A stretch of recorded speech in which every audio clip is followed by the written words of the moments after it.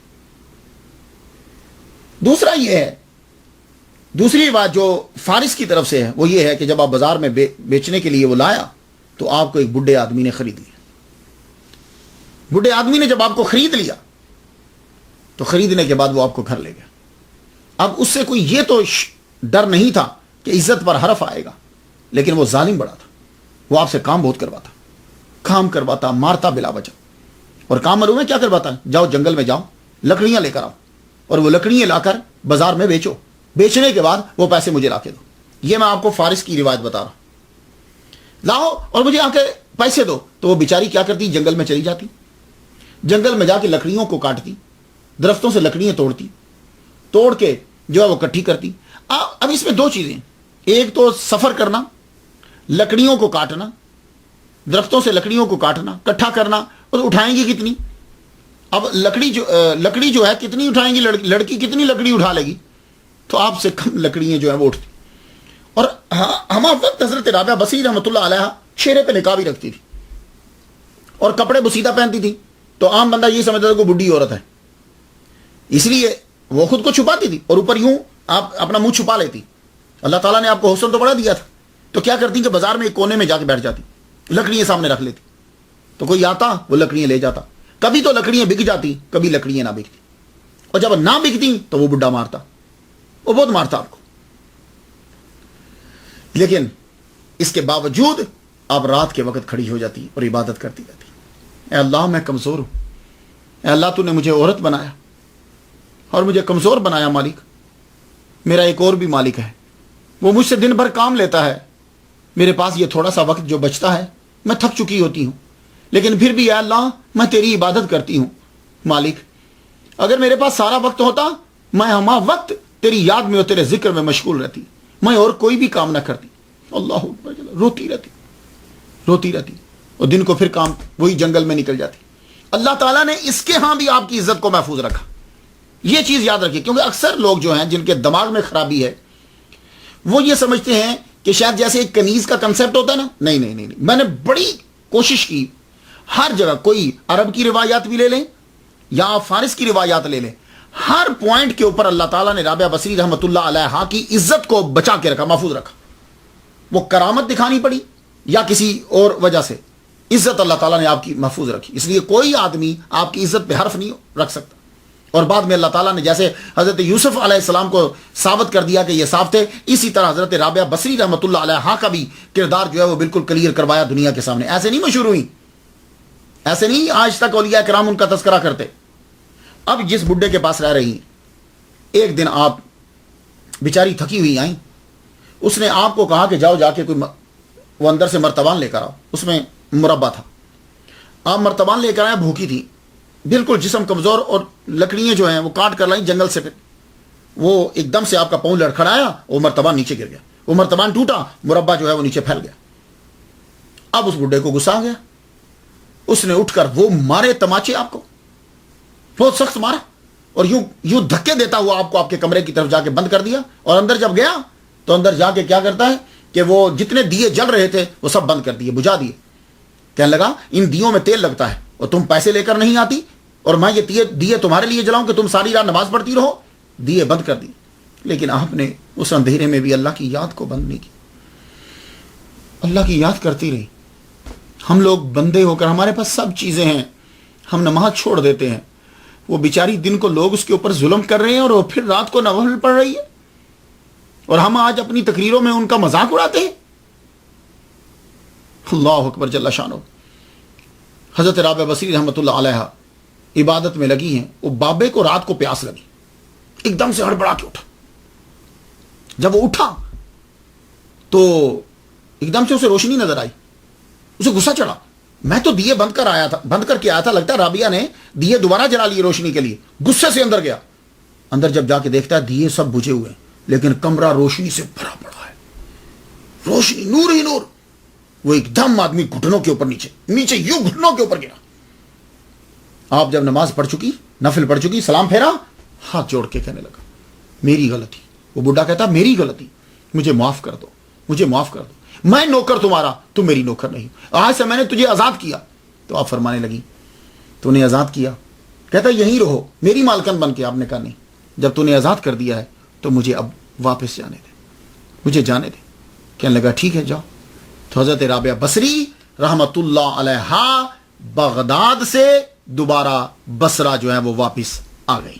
سے اب بصرہ کی جانب واپس روانہ ہوئی، دنیا کو دیکھ چکی ہیں، دنیا کی حقیقت دیکھ چکی ہیں، لوگوں کو دیکھ چکی ہیں، لوگ کیا ہیں۔ بصرہ واپس آئیں تو معلوم ہے کہاں آئیں؟ اسی جگہ پہ جہاں آپ کا بچپن، جہاں آپ کے ابا، جہاں ماں، جہاں بہنیں سب مل کے رہا کرتے تھے۔ وہ بالکل کھنڈر بن چکا ہے، کھنڈر بن گیا، قحط نے اس کو بالکل خالی کر دیا۔ سال اس کے اوپر گزرے، اس کو سنبھالنے والا کوئی نہیں تھا۔ آپ واپس اپنے گھر میں ہی آ گئی، اسی کھنڈر میں۔ وہاں آ کر آپ رہنے لگے۔ دروازہ ایک بنایا آپ نے، جانتے ہو کون سا دروازہ؟ لکڑیاں جوڑی، پتے لگائے اس کے اوپر اور اسے بند کر دیا اور بیٹھ کر عبادت شروع کر دی۔ اس کھنڈر کے اندر صحرا کے قریب عبادت شروع کر دی، اکیلی عورت۔ آپ نے عبادت شروع کی۔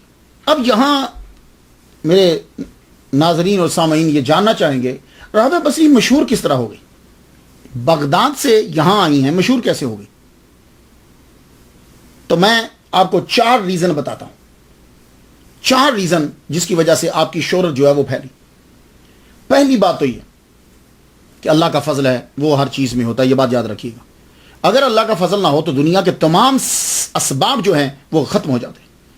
سب سے پہلے اللہ کا فضل، اس کے بعد جو ظاہری سبب بنے، وہ پہلا سبب یہ ہے کہ اکیلی عورت کھنڈروں میں اکیلے رہتی نہیں، یہ ان کے لیے بالکل ایک نئی بات تھی۔ فیملی کے ساتھ تو لوگ رہتے ہیں، اکیلی اس طرح نہیں رہتی۔ آپ کے من میں صرف اللہ کا ڈر تھا اور کسی کا ڈر تھا ہی نہیں۔ یہ چیز آہستہ آہستہ بصرہ کے گرد میں پھیلنے لگی کہ یہ رابعہ جو ہے وہ اکیلی وہاں نماز پڑھتی رہتی ہے، اس کو ڈر نہیں لگتا۔ ایک یہ چیز شہرت کا سبب بنی۔ دوسری جو سب سے زیادہ اثر انداز ہوئی لوگوں کے اوپر اور آپ کی شہرت کا سبب بنی، معلوم ہے وہ کیا تھی؟ وہ وہی تھا کہ عورت کا جو عرصہ ہوتا ہے، جس عرصے میں وہ غائب ہو، وہ عرصہ انسان کے اندر شکوک و شبہات پیدا کرتا ہے۔ جتنے عرصے میں وہ فیملی سے غائب ہوتی ہے، وہ عرصہ اگر صحیح ثابت ہو جائے تو پھر اس کی پاک بازی اور پاک دامنی جو ہے نا وہ کلیئر ہو جاتی۔ لیکن جتنے عرصے میں وہ نظروں سے اوجھل ہوتی ہے نا، وہ لوگوں کو کھٹکتا رہتا ہے۔ اللہ تعالیٰ نے رابعہ بصری رحمۃ اللہ علیہا کہ اس پیریڈ کو معلوم ہے کس طرح کلیئر کیا؟ وہی ڈاکو عتیق جو آپ کو اغوا کر کے لے کے گیا تھا، وہ ایک مرتبہ بصرہ آیا۔ بصرہ جب آیا تو ایک دکان پہ بیٹھا، دکان پہ جب بیٹھا تو وہاں رابعہ بصری کا ذکر شروع ہوا کہ ایک عورت ہے، وہ صحرا میں اکیلی بیٹھی، اکیلی عبادت کرتی رہتی ہے، نماز پڑھتی رہتی ہے۔ یہ اس کا سننا تھا تو وہ پوچھتا کہاں ہے؟ اس نے کہا وہ فلاں جہاں ان کا گھر ہوتا تھا۔ اب کافی سال گزر چکے تھے، یہ ڈاکو اور بوڑھا ہو چکا تھا۔ اب اس کے ذہن میں توبہ، کیونکہ یہ تو دیکھ چکا تھا۔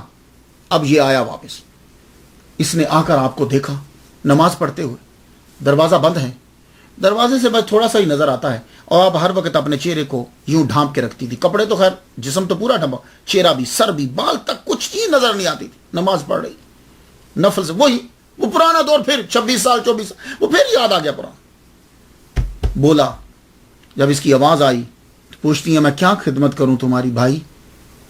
کہنے لگا مجھے معاف کر دو۔ آپ نے فرمایا تم کون ہو؟ وہ بولا میں وہی ہوں جنہوں نے آپ کو بچپن میں اغوا کر کے بیچا تھا۔ آپ رو پڑی، فرمانے لگی جاؤ میں نے تمہیں معاف کیا، میں تمہیں معاف کیا۔ وہ بندہ رو پڑا، گر گڑا پڑا، بڑا رویا۔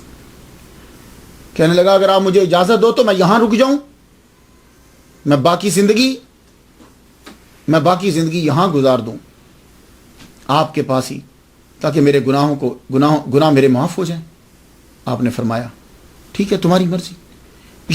یہ بندہ جو تھا یہ اصل سبب بنا آپ کی شہرت کا، کیونکہ یہ تو آپ کو بچپن سے اغوا کر کے لے گیا تھا، اور یہ بندہ خود ڈاکو تھا، برائی کے اندر ہر قسم کی برائی اس نے کی ہوئی تھی۔ اب یہ آدمی جب کوئی بندہ آتا، یہ خود بصرہ بازار جاتا، جہاں جہاں یہ بیٹھتا، یہ خود ہی پبلسٹی اور ان کی پاک دامنی کا ایک سب سے بڑا ثبوت تھا. یہ ہر وقت بولتا تھا، بتاتا تھا کہ یہ میرے پاس رہیں، میں نے اتنی کوشش کی. یہ نمازوں میں مشغول رہتی تھی، نہ کبھی شراب، نہ کبھی کھانا، نہ کوئی چیز، نوافل اور نماز. یہ بندہ جو تھا نا، اس کا بولنا آپ کی شہرت کا ایک اور سبب بن گیا. اور یہ اللہ تعالیٰ نے ایسے ہی جیسے حضرت یوسف علیہ السلام جب قید سے نکلے تو انہی عورتوں نے کہہ دیا تھا کہ بھائی غلطی ہماری ہے، اس کے اندر کوئی بھی برائی نہیں ہے. بیان ہی یہی عتیق جو ہے ڈاکو، یہ جب بصرہ کے بازار کے اندر لوگوں کو بتاتا تھا اس بچی کے اندر کوئی قصور نہیں، میرا قصور ہے، میں جانتا ہوں اسے، اس کی پاک بازی اور پاک دامنی پہ میں قسم اٹھاتا ہوں. یہ دوسرا سبب جو ہے وہ اب. تیسرا سبب جو ہے، تیسرا سبب، اور میں آپ کو بتا دوں کہ اس سے پہلے آپ کے اوپر حملہ ہو چکا، جو ایک اور سبب جو شہرت کا بنا، وہ یہ تھا آپ جب رہتی تھی وہاں تو آپ کو معلوم ہے کہ وہ جو گیپ ہوتا ہے، وہ گیپ کے اندر شکوک و شبہات ہوتے ہیں. تو کچھ چند شیطان آدمیوں نے بیچ میں شروع کر دیا. پہلے تو انہوں نے چاہا کہ ان کو لے جائیں اغوا کر کے، یہاں سے لے جائیں، یا یہ ساتھ چلیں یا شادی کر لیں. آپ نہیں مانی. اب اس نے لوگوں کو اکٹھا کیا. بھائی اس عورت کو جانتے ہو؟ نعوذ باللہ نعوذ باللہ. آپ کو معلوم ہے کہ جیسے لوگ ہوتے ہیں، سب لوگوں کو ورگلا کیا نا، اٹھو اپنے پتھر اٹھاؤ اور مارو. یہ عورت جو ہے وہ یہاں رہ رہی ہے، یہ کیوں رہ رہی ہے یہاں؟ بہت سے عجیب سے جملے ان کے لیے بولے، میں بولنا نہیں چاہتا. لوگ جو ہے وہاں سے چلے آئے، پتھر اٹھا کے آپ کو کھینچ کے باہر نکالا گیا. اللہ تعالیٰ آپ کی پاک دامنی کو ثابت کرنا چاہتا ہے، آپ کو باہر نکالا گیا. اب وہ شخص مل کر سب لوگ پتھر اٹھا کے مارنے لگے. جب پتھر اٹھا کے مارتے ہیں تو وہ پتھر رستے میں ہی رک جاتے. اس ظالم نے جب پتھر اٹھایا بڑا کہ میں ماروں، تو جب یہ مارنے لگا تو ہاتھ وہیں کا وہیں رک گیا. ہاتھ وہیں رک گیا. لوگوں نے اب دیکھا ہم اس عورت کو مارنا چاہتے ہیں، جس کی پاک دامنی پہ ہم شک کر رہے ہیں، ہمارے اپنے ہاتھ شل ہو گئے ہیں اور پتھر اس تک نہیں جا رہے. یہ آپ کی شہرت کا سبب بصرہ میں بنا. اللہ تعالیٰ اپنے بندوں کی عزت کو بچاتا ہے، یہ بات یاد رکھیے گا. ایسے نہیں رابعہ بصری مشہور ہوئی، ورنہ آپ کے اوپر آبجیکشن پہ آبجیکشن لگتے. لیکن اللہ تعالیٰ واضح کر رہا ہے لوگوں کے اوپر کہ جب کوئی عورت بھی ہو وہ ہماری عبادت کرتی ہے تو ہم اس کی حفاظت کرتے ہیں. اس کا مطلب یہ نہیں ہے کہ مردوں نے صرف ٹھیکہ لیا ہوا ہے، یا صرف مردوں کی ہم حفاظت نہیں، عورت بھی ہم سے جب پیار کرتی ہے فَلَنُحْيِيَنَّهُ حَيَاةً طَيِّبَةً، ہم اس کو بھی پاکیزہ زندگی عطا فرما دیتے. یہ بھی ایک سبب بنا آپ کی شہرت کا کہ آپ تو شہر والوں نے خود دیکھ لیا کہ بھائی ہم نے پتھر مارے اور نہیں لگے. اللہ اکبر جل شان. اور ایک اور آپ کا شہرت کا سبب جو یہ اس طریقے سے پھر آپ کی زہد، آپ کا تقوی چلنے لگا. آپ کی شہرت زہد کی پھیلتی پھیلتی بغداد میں تب ہارون الرشید کا دور حکومت وہاں مشہور ہوا. ہارون الرشید بندہ بھیجا، قاصد بھیجا، وہ کافی سارا سامان لے کر آیا. آپ باہر تشریف لائیں، اپنے گھر کے باہر تھی. کہنے لگا جی میرا نام زیاد بن طاہر بن امیر الفخری ہے، مجھے ہارون الرشید نے بھیجا، امیر المومنین خلیفہ نے مجھے بھیجا ہے، اور آپ کے زہد جو ہے اس کی شہرت وہاں تک پہنچی ہے، انہوں نے بھی سنی، تو یہ آپ کی خانقاہ کے لیے بھیجا. اور ہارون الرشید 786 عیسوی میں خلیفہ بنا، اور حضرت رابعہ بصری کی وفات کے 8 سال بعد تک یہ خلیفہ رہا ہے. تو اس کا مطلب یہ ہے کہ صحیح ہے بات. آپ نے کھڑے کھڑے وہ تمام تحائف اور ہدایہ پتہ کسے دے دیے؟ چور کو. یہ چور کون تھا؟ یہ رات ہی کو آپ کے گھر سے سامان لوٹنے آیا تھا. اس نے کچھ چادریں پڑی ہوئی دیکھی تو وہ اٹھائیں، وہ اٹھا کے اب آپ کو مارنے لگا تھا. تو جب آپ کو مارنے لگا تو وہیں ہاتھ اس کا جو ہے وہ رک گیا. اب یہ ویسے ہی گر گیا. آپ نماز پڑھتی رہی. جب نماز مکمل ہوئی، تہجد بھی پڑھ لی آپ نے، یہ وہیں بیٹھا رہا.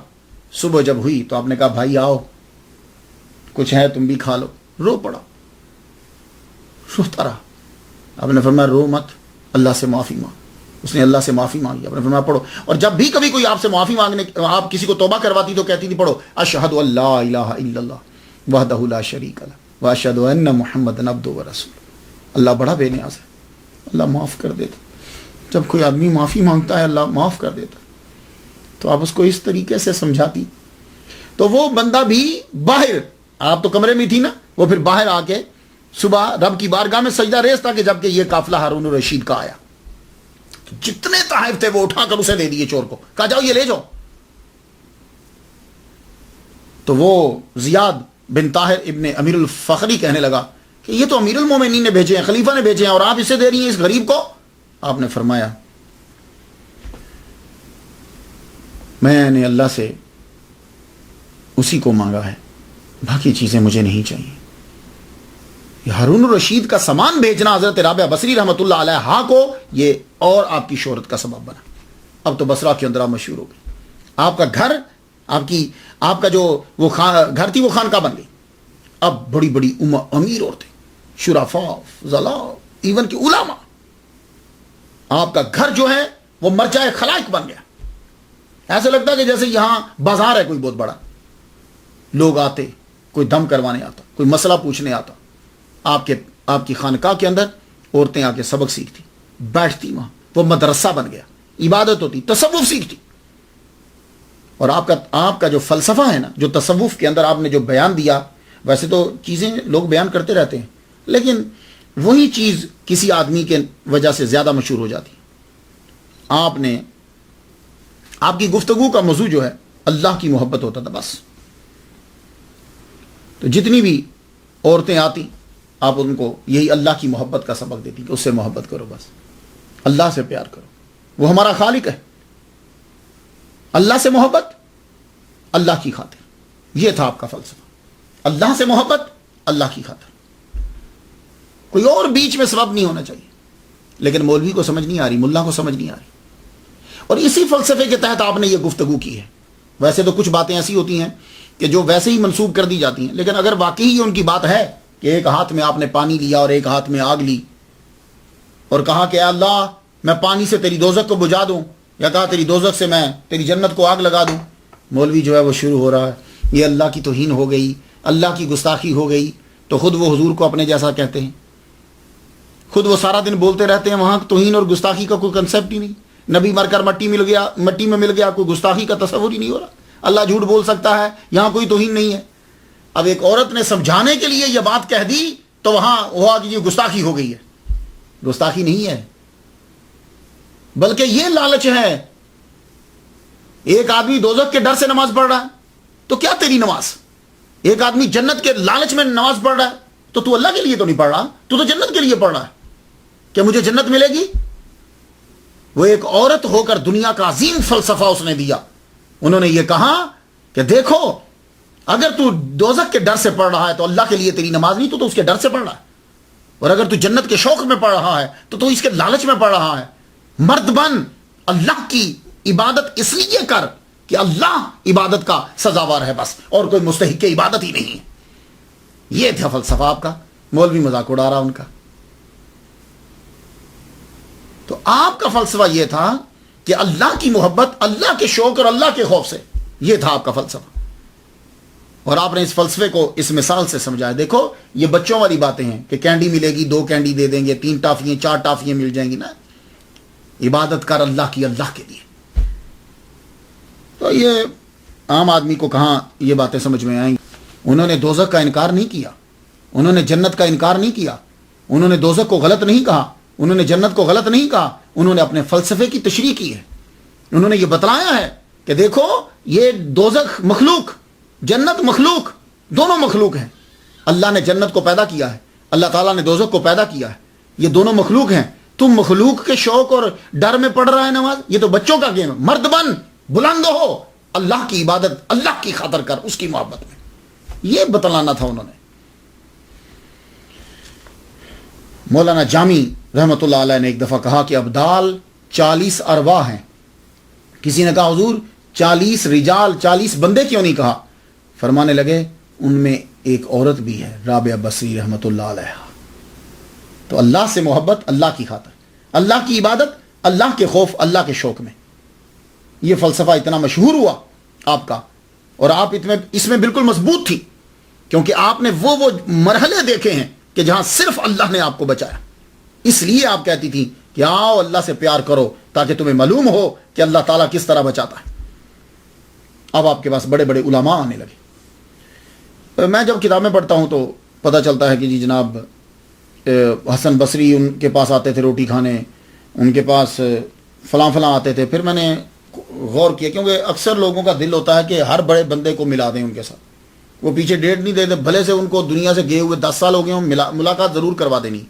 اب ایک میں واقعہ پڑھتا ہوں، مالک بن دینار اور رابعہ بصری رحمۃ اللہ علیہ کی ملاقات۔ مالک بن دینار جو ہیں یہ 658 عیسوی کو پیدا ہوئے، جس کی یہ 2013 جا رہی، اور 448 عیسوی میں ان کا وصال ہوا۔ تو ان کی ملاقات ان سے مشکوک ہے۔ مالک بن دینار کا اگر کوئی بھی واقعہ آپ کو نظر آتا ہے کہ جی مالک بن دینار ان سے ملے، بیچ میں نہ سن ہوگا نہ کوئی چیز نہیں ہوگی، تو پھر سن لو، مالک بن دینار 658 عیسوی کو پیدا ہوئے، 748 عیسوی میں وصال ہوا۔ تو ان کی ملاقات رابعہ بصری رحمۃ اللہ علیہ سے مشکوک ہے۔ کیوں؟ یہ رابعہ بصری سے 59 سال بڑے ہیں، اور آپ کا جب وصال ہوا تب رابعہ بصری رحمۃ اللہ علیہ کی عمر 31 سال کے قریب تھی، 31 سال کے قریب تھی۔ تو ابھی تو اس عمر میں تو یہ تقریباً بغداد کے اندر تھی۔ تو مشکوک ہے، میں یہ نہیں کہہ رہا کہ ناممکن ہے، لیکن مشکوک کہہ رہا ہوں۔ حسن بصری رحمۃ اللہ علیہ کی ملاقات بڑی ثابت کی جاتی ہے، اور کوئی ایسی کتاب نہیں ہے کہ جس نے ثابت نہ کی ہو، اور جس نے کوئی نہ کوئی واقعہ آپ کا تحریر نہ کیا ہو۔ تو یہ بات یاد رکھ لیجئے، حسن بصری رحمۃ اللہ علیہ سے آپ کی ملاقات جو ہے وہ بچپن میں پاسبلٹی ہے کہ بچپن میں ہوئی ہو۔ کیوں؟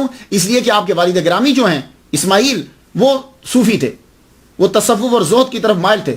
تو ان دنوں میں حضرت حسن بصری رحمۃ اللہ علیہ بڑے مشہور تھے۔ تو ہو سکتا ہے کہ جب یہ 6 سال کی، 7 سال کی، 8 سال کی، 9 سال کی، 10 سال کی ہوں تو کسی دفعہ لے گئے ہوں ان کی محفل کے اندر، پاسبلٹی ہے۔ کیوں؟ اس کی وجہ یہ ہے کہ جب حضرت حسن بصری رحمۃ اللہ علیہ کا وصال ہوا ہے تو تب حضرت رابعہ بصری رحمۃ اللہ علیہ کی عمر جو ہے 11 سال تھی۔ یہ ذہن میں رکھ لیجیے گا۔ اب جتنے مرضی واقعے ملاتے رہیں، اب آپ جو کتابوں میں پڑھیں گے تو یہ ذرا تھوڑی سی ریسرچ کر لیا کریں۔ رابعہ بصری رحمۃ اللہ علیہ کی عمر 11 سال تھی جب حضرت حسن بصری رحمۃ اللہ علیہ دنیا سے چلے گئے۔ تو اب جو کتابوں کے اندر یہ لکھا ہے کہ حضرت حسن بصری رحمۃ اللہ علیہ آئے جب آپ بصرہ واپس آ گئی نا، جب آپ کی عمر 40-50 سال ہو گئی تھی، تو تب حضرت بصری آئے، کہنے لگے چلو روٹی کھلاؤ۔ انہوں نے کہا اچھا ٹھیک ہے، گوشت رکھ دیا ہنڈیا کے اوپر، تو گوشت پکتا رہا، عصر سے لے کے مغرب تک گوشت پکتا رہا، اور بعد میں نماز میں مشغول ہو گئی۔ پھر آپ نے کہا وہ جل نہ گیا ہو، تو وہاں سے جا کے گوشت اٹھایا، سامنے رکھا، تو گوشت بڑا لذیذ تھا۔ اب بندہ پوچھے، پہلی بات تو یہ 2 طرح سے غلط ہے۔ ایک تو یہ کہ حضرت حسن بصری رحمۃ اللہ علیہ دنیا سے تشریف لے جا چکے ہیں جب آپ 11 سال کی تھی، ایک واقعہ۔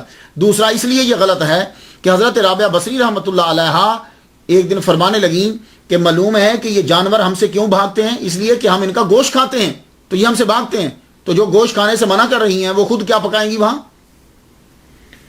اب رہ گیا ایک اور، ابراہیم بن ادہم اور رابعہ بصری رحمۃ اللہ علیہ کا ملاقات۔ یہ بھی واقعات آپ کو ملیں گے، ان سے ملاقات ممکن ہے۔ ابراہیم بن ادہم رحمۃ اللہ علیہ سے میں ان کا واقعہ بیان کر چکا ہوں۔ ابراہیم بن ادہم رحمۃ اللہ علیہ سے رابعہ بصری رحمۃ اللہ علیہ کی ملاقات جو ہے وہ ہو سکتی ہے۔ ابراہیم بن ادہم رحمۃ اللہ علیہ کی رابعہ بصری رحمۃ اللہ علیہ سے ملاقات ممکن ہے۔ اب چاہے وہ مکہ میں ہو چاہے کہیں بھی ہو، ممکن ہے۔ میں یہ نہیں کہہ رہا کہ ملے ہیں یہ واقعات، ممکن ہے، اس لیے کہ ابراہیم بن ادہم رحمۃ اللہ علیہ 718 میں پیدا ہوئے، اور رابعہ بصری رحمۃ اللہ علیہ 717 میں پیدا ہوئی۔ تو یہ 1 سال بڑے ہیں ان سے، تو پاسبلٹی ہے، ممکن ہے کہ ان کی ملاقات ہوئی ہو۔ اب اور واقعات، حضرت ذوالنون مصری رحمۃ اللہ علیہ کی ملاقات حضرت رابعہ بصری رحمۃ اللہ علیہ سے، یہ واقعات بیچ میں ملتے ہیں جی، وہ آئے، انہوں نے ملاقات کی۔ تو اب سن لیجئے، حضرت ذوالنون مصری رحمۃ اللہ علیہ 796 عیسوی میں پیدا ہوئے ہیں، 796 میں، اور وصال ہوا ہے 859 میں۔ آپ کی ملاقات رابعہ بصری رحمۃ اللہ علیہ سے کیسے ہو سکتی ہے؟ حضرت ذوالنون کو پیدا ہوئے 5 سال ہوئے تھے کہ آپ 801 میں دنیا سے رخصت ہو گئی۔ 96 97 98 99 100 اور 6 سال ہوئے نا، 6 سال۔ تو یہ 96 میں پیدا ہوئے ہیں، وہ 801 میں دنیا سے گئی تھی، تو یہ تو ابھی تھے ہی 6 سال کے۔ ذوالنون مصری رحمۃ اللہ علیہ 6 سال کے تھے جب حضرت رابعہ بصری رحمۃ اللہ علیہ دنیا سے رخصت ہو گئی۔ اب آپ بتائیے ملاقات کیسے ہوگی؟ تو اس لیے جہاں کہیں ذوالنون مصری رحمۃ اللہ علیہ کا واقعہ پڑھیں تو سمجھ جائیں کہ یہ بھی تسامح ہو گیا ہے، غلطی ہو گئی ہے، وہ تو بیچارے تھے ہی 6 سال کے جب یہ دنیا سے رخصت ہوگی۔ اب آ جائیے حضرت سفیان ثوری رحمۃ اللہ علیہ کی ملاقات حضرت رابعہ بصری رحمۃ اللہ علیہ سے، یہ پاسبلٹی ہے، اس کی کئی وجوہات ہیں۔ تو میرا یہ خیال ہے کہ جتنے بھی علمی واقعات ہیں یا بزرگوں کے جو واقعات ہیں یا کسی بزرگ کی جو باتیں ہیں وہ اصل میں حضرت سفیان ثوری رحمۃ اللہ علیہ کی ہیں. وہ کیوں؟ حضرت سفیان ثوری رحمۃ اللہ علیہ 97 ہجری میں پیدا ہوئے اور حضرت رابعہ بصری رحمۃ اللہ علیہ 99 ہجری میں پیدا ہوئی. تو حضرت سفیان ثوری رحمۃ اللہ علیہ جو ہے وہ 2 سال بڑے ہیں حضرت رابعہ بصری رحمۃ اللہ علیہ سے. اور یہ پیدا بھی کوفہ میں ہوئے، کوفہ میں یہ پیدا ہوئے اور بعد میں یہ 748 عیسوی میں بصرہ منتقل ہو گئے. یہ غور سے سنیے گا، بہت محنت کرنا پڑتی ہے اس پہ. 748 عیسوی میں بصرہ منتقل ہو گئے اور آپ نے رابعہ بصری کی وفات سے 23 سال پہلے 161 ہجری میں وفات پائی. 23 سال پہلے دنیا سے رخصت ہو گئے آپ کی وفات سے، کیونکہ آپ کی عمر 86 سال تک تھی. 86 سال آپ جی زمین کے اوپر. تو یہ کوفہ میں پیدا ہوئے، بصرہ یہ منتقل ہو گئے. بصرہ کے یہ بہت بڑے مفتی، بصرہ کے محدث، بصرہ کے بہت بڑے زاہد، بصرہ کے بہت بڑے مفسر، بصرہ کے بہت بڑے علامہ، یہ حضرت سفیان ثوری رحمۃ اللہ علیہ. اب آپ کو سمجھ میں آیا؟ اور تب حضرت رابعہ بصری رحمۃ اللہ علیہ وہاں تھیں. امیر المومنین فی الحدیث کا اگر کسی کو ٹائٹل دیا گیا ہے تو وہ چند لوگ ہیں. امام بخاری، امام شابی، ابن عجینہ، یحییٰ بن معین، حضرت سفیان ثوری رحمۃ اللہ علیہ. یہ ہیں چند نام جن کو امیر المومنین فی الحدیث کہا گیا. 20,000 شاگرد تھے حضرت سفیان ثوری رحمۃ اللہ علیہ کے. اور آپ کی رحمت دلی بڑی مشہور تھی، بڑی مشہور تھی. بصرہ کے بازار سے ایک دن گزر رہے تھے تو کسی نے ایک پرندے کو قید کیا ہو. آپ نے 1 دینار دے کے، پرندہ سستا تھا لیکن آپ نے دینار دے کے پرندہ آزاد کروا دی. کہا چھوڑ دو اس کو. پرندہ چھوڑا، پرندہ گیا ہی نہیں، آپ کے پاس ہی رہا، یہاں سر پہ گھر. روز صبح آ جاتا، کبھی شام آ جاتا. آپ کے گھر میں دن میں 2 مرتبہ حاضری ضرور دیتا. پھر آپ دنیا سے جب رخصت ہو گئے تو یہ پرندہ آپ کی قبر کے اوپر آتا. کبھی تو آ کے چلا جاتا، کبھی بیٹھا رہتا، اور کبھی پوری رات گزار دیتا، کبھی دن گزار دیتا.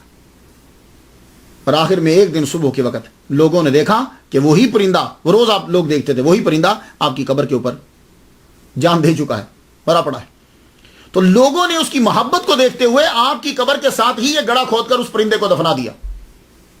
آپ کی رحمدلی بڑی مشکل. تو یہ حضرت سفیان ثوری رحمۃ اللہ علیہ جو ہیں یہ واحد ہیں کہ کنفرمڈ ہے، آپ جاتے بھی تھے ان کے پاس، ملاقات کرتے تھے. اور میرے خیال کے مطابق جن لوگوں نے یہ کہا کہ حضرت رابعہ بصری رحمۃ اللہ علیہ کا کون استاد تھا، حضرت سفیان ثوری، یہ استاد ہے. اگر کہ کوئی استاد ہے تو وہ یہی. لیکن یہ ان سے تصوف اور زہد کی باتیں پوچھتے تھے، جو واردات قلبی تھی وہ پوچھتے تھے، اور ان کو بھی دین کی تعلیم جو ہے وہ بتایا کرتے تھے. اگر استاد ہے تو پھر وہ بالکل جو ہے وہ یہی. عورتیں آتی، حضرت سفیان ثوری رحمۃ اللہ علیہ یہ بھی جاتے. اور بھی. اور آپ کا کل اثاثہ کیا تھا خانقاہ کے اندر؟ ایک چٹائی، سر کے نیچے رکھنے والا ایک پتھر، ایک ٹوٹا ہوا جگ، ایک پیالہ اور 2 برتن تھے. اگر کوئی مہمان آ جائے تو آپ اس کے لیے اس میں سے چیز پیش کر سکیں. ایک مرتبہ بصرہ کے حاکم نے جو گورنر بن کر آیا، تب تو آپ کی بڑی شہرت ہو چکی تھی، اس نے آپ کو ایک بہترین مکان دیا، حضرت رابعہ بصری رحمۃ اللہ علیہ، بہترین مکان دی اور چند خدام دیے. کہا کہ آپ یہاں منتقل ہو جائیں. پتہ نہیں آپ نے کیا سوچا، آپ چلی گئی.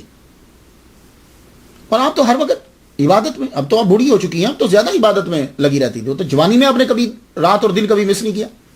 نفل ذکر عبادت، نفل ذکر عبادت. جب سجدے کا ٹائم ہوتا تو سجدے جاری رہتے، جب سجدے کا ٹائم نہیں تو ذکر. ہر وقت عبادت میں مشغول. کھانا کیا، دن سے روزے میں تھوڑا سا کھاتی بیچارہ، کیا کھانا وہ بھی نہیں. اللہ اکبر جل شان. تو اس نے خدام دی اور مکان دیا، منتقل ہوئی. تو وہ جو خدام ہیں بیٹھے ہی رہتے تھے، کوئی کام ہو تو کریں. ایک دن حضرت سفیان ثوری رحمۃ اللہ علیہ تشریف لائے، کہنے لگے او تم بیٹھے رہتے ہو، مالکن کا کام کوئی نہیں کرتے. کہا جی کام ہوتا ہی کوئی نہیں، وہ عبادت میں مشغول رہتی ہیں، ہمیں کام ہی کوئی نہیں دیتی. چند دن گزرے تو آپ نے حاکم بصرہ کو پیغام بھیجا، اگر تم مجھے اجازت دے تو میں واپس اپنی خانقاہ میں اس کھنڈر میں چلی جاؤں، میرا یہاں دل نہیں لگتا، یہ خدام تم اپنے واپس لے لو.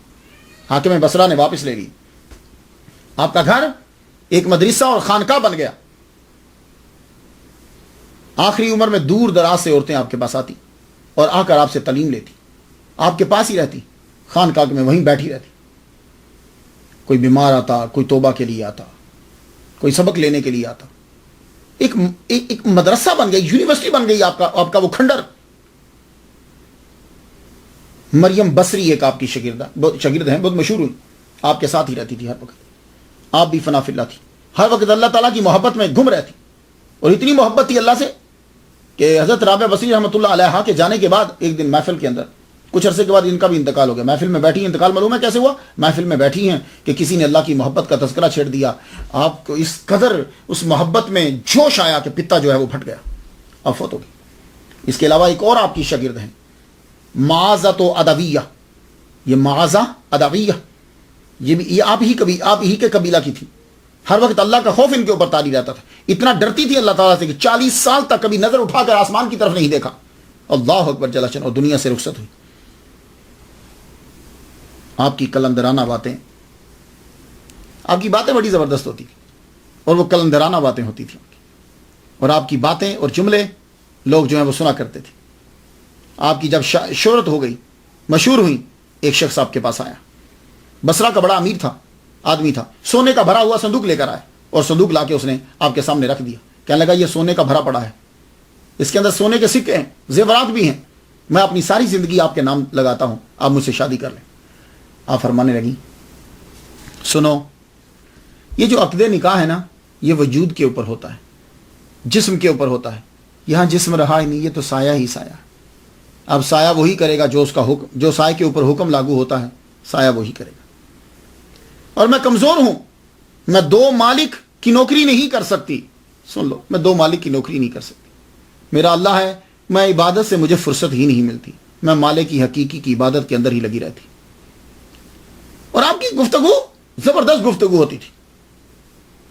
ایک دفعہ آپ تقریر کر رہی ہیں، آپ کے سامنے ایک شخص نے آ کے یہ کہا دنیا بہت بری ہے، آپ نے فرمایا لگتا ہے کہ تجھے دنیا سے پیار ہے، کہنے لگا میں کہہ رہا ہوں کہ دنیا بری ہے، فرمانے لگے یہ جو تو اس کا تذکرہ کر رہا ہے برائی سے، اس کا بھی مطلب ہے کہ دنیا تجھے اچھی لگتی ہے، مجھے دیکھ، میں نے آج تک شیطان کی برائی کا تذکرہ کبھی نہیں کیا، کیوں؟ مجھے رحمان کی تعریف کرنے سے فرصت ہی نہیں ملتی۔ اللہ اکبر جل شانہ۔ اور ایک دن فرمانے لگی تم کہتے ہو، لگے رہتے ہو کہ عورت ناقص العقل ہے، ناقص العقل ہے، ناقص العقل ہے، بات کچھ اور ہے، تم اس لفظ میں ناقص العقل میں کہتے ہو، تو بتاؤ آج تک کبھی کسی عورت نے خدائی کا دعویٰ کیا ہے، خدا ہونے کا دعویٰ کیا ہے؟ یہ تم مردوں ہی میں سے ہیں جنہوں نے خدا ہونے کا دعویٰ کیا۔ اور تمہیں میں بتا دوں، عورت نبی بنتی نہیں لیکن نبی جنتی ضرور ہے، تمام انبیاء عورتوں ہی کے بیٹے۔ اللہ اکبر۔ ایک دفعہ بصرہ کے حاکم نے کہا کہ میرا من چاہتا ہے کہ میں 1 سال کا غلہ اور کپڑے جو ہیں وہ میں آپ کے بھیج دوں آپ کی خانقاہ میں، پورے سال کا غلہ، جتنے لوگ آئیں آپ ان کو کھلاتے رہیں۔ تو آپ نے فرمایا ایک شرط ہے، ضرور بھیج دو، لیکن ایک شرط ہے، تم مجھے اتنا بتا دو کہ میں 1 سال جیوں گی، اس کی گارنٹی دے دو تو سال کا غلہ بھیج دو۔ بصرہ کا حاکم کہنے لگا کتنی خوبصورتی سے انکار کر دیا۔ آپ فرماتی تھی کیا جمع کرنا، وہ خالق اور مالک جانتا ہے کہ کتنا ہمیں چاہیے۔ دنیا میں جب آدمی آتا ہے تو آخر اس کو جانا بھی ہوتا ہے۔ آپ نے اپنی زندگی کے اندر جب تک آپ جوان تھیں تو چہرے پہ نقاب رکھتی تھی، اور جب بڑھاپے کی حدود میں داخل ہوگی تو چہرہ آپ کا جو ہے وہ اتنا، تو خیر ویسے بھی قرآن مجید میں ہے کہ یہ تو اتنا چہرہ تو الا ما ظہر جو ہے، یہ چہرہ یہ ہاتھ یہ تو آتے ہی الا ما ظہر، تو اب تک جو آتا تھا آپ اس کو تبلیغ ضرور کرتی تھی، بتلاتی ضرور تھی۔ اب تو پھر خانقاہ میں تو لوگ رہنے لگ گئے، عورتیں بھی رہتی تھی وہاں، بوڑھے رہتے تھے، سب ہمہ وقت ذکر میں مشغول رہتے، اور آپ کی تقریر کی وجہ سے ایک دفعہ جب حملہ کر دیا تھا غیر مسلموں نے، تو بصرہ کے لوگ بھاگتے ہوئے آپ کی خانقاہ میں آ گئے، تو آپ نے فرمایا میرے پاس کیا لینے آئے ہو، جاؤ جہاد کرو جا کے، تم میرے پاس آ گئے ہو۔ آپ نے اتنی غضب کی تقریر کی کہ سب کے سب لوگ جو ہیں وہ پھر جہاد کے اندر جو ہیں وہ شامل ہو، اور آپ جب وہ لوگ واپس آئے تب آپ بیمار ہوگی، تو علیر ہوئی۔ بعض کہتے ہیں کہ آخری ایام میں آپ بصرہ سے چلی گئی تھی، آخری سالوں میں آپ بصرہ سے چلی گئی تھی، اور بعض کہتے ہیں کہ آپ بصرہ کے اندر ہی رہی تھی، اب تاریخ کیا کہتی ہے، لیکن میں نے آپ کے گوشت گزار کر دی۔ آپ جب علیل ہوئیں تو موٹا کمبل جو ہے وہ آپ پہنا کرتی تھی، تو فرمانے لگیں کہ باقی لباس کے ساتھ یہ جو موٹے کمبل کا میرا لباس ہے اس کو مت اتارنا، جو ایکسٹرا تم نے دینا ہے وہ دے دینا، اسی سمیت مجھے جو ہے وہ تم نے دفنا دینا۔ جب آخری وقت آپ کے اوپر آ گیا، آپ نے فرمایا میرے کمرے سے ذرا باہر نکل جاؤ، تم سب باہر جاؤ، کلمے کی آواز آتی رہی، لا الہ الا اللہ لا الہ الا اللہ محمد رسول اللہ، پڑھتی رہی۔ کافی دیر کے بعد جب اندر آئے تو آپ کی روح کف سے انصری سے جو ہے وہ پرواز کر چکی تھی۔ کتاب دائرہ معارف اسلامیہ کے مطابق حضرت رابعہ بصری رحمۃ اللہ علیہا کا وصال جو ہے 185 ہجری میں 801 عیسوی میں ہوا، تو آپ نے تقریباً 86 سال عمر پائی۔ تو کچھ نے کہا کہ بصرہ میں، اور بعض نے کہا کہ آپ آخری عمر میں جیروسلم میں چلی گئی۔ یہ ذرا ملاحظہ کیجیے۔ ایک روایت یہ ہے کہ آپ آخری عمر کے اندر بصرہ سے جو ہے وہ بیت المقدس جیروسلم کی طرف جو ہے وہ چلی گئی۔ وہاں جا کر آپ نے دا ماؤنٹ آف اولیوز جیروسلم میں جا کر قیام کیا۔ یہ آپ دیکھ رہے ہیں کہ یہ جو ہے یہ ہے وہ پہاڑی جس کے اوپر آپ نے جا کے قیام کیا۔ کبھی کبھی آپ جو ہے وہ نیچے آ جاتی، اگر کوئی واز کرنے کے لیے، لوگوں کو تبلیغ کرنے کے لیے، اس کے بعد جو ہے نا وہ یہیں آپ کی چلا گاہ تھی اور یہیں جو ہے وہ آپ رہتی۔ یہ دیکھ رہے ہیں اس کی ایک رخ جو ہے، یہ پرانی تصویر ہے۔ درخت، اب تو وہاں درخت جو ہے وہ اتنے نہیں ہیں۔ اس جگہ کے بارے میں دا ماؤنٹ آف اولیوز کے بارے میں یہ میں بتاتا جاؤں کہ یہ یہودیوں کے نزدیک بڑی متبرک جگہ ہے۔ یہ آپ دیکھ رہے ہیں، یہ پتھر نہیں ہیں، یہ قبریں ہیں، اور یہاں ہر یہودی کی یہ آرزو ہے کہ میری قبر بنے تو یہاں بنے۔ اس کی وجہ کیا ہے؟ وجہ یہ ہے کہ ان کے عقیدے کے مطابق جب محشر برپا ہوگی تو یہ جو جگہ یہاں جتنے مدفون ہوں گے وہ بڑی تیزی کے ساتھ گاڈ کے سامنے پیش ہو جائیں گے، ان کو لمبی لائن نہیں لگانا پڑے گی، اور یہ بڑی متبرک جگہ ہے۔ یہاں جو ہے وہ ہر یہودی جو ہے وہ چاہتا ہے کہ میری قبر بن جائے، لیکن یہ جگہ تو کم ہے۔ اب کیا ہے کہ اب موجودہ دور کے اندر آپ یہودی کو قبر بنانے کے لیے 90,000 امریکن ڈالر جو ہے وہ دینے پڑتے ہیں۔ اسی ماؤنٹ اولیوز کے ساتھ جو ہے یہ دیکھیے، یہ چرچ آف دا اسینشن ہے، چیپل آف دا اسینشن ہے۔ یہاں یہ عیسیٰ علیہ السلام کے پاؤں کا نشان انہوں نے بنایا ہوا، کہتے ہیں یہاں سے وہ اوپر گئے تھے۔ اس کے بالکل نیچے تہ خانہ ہے۔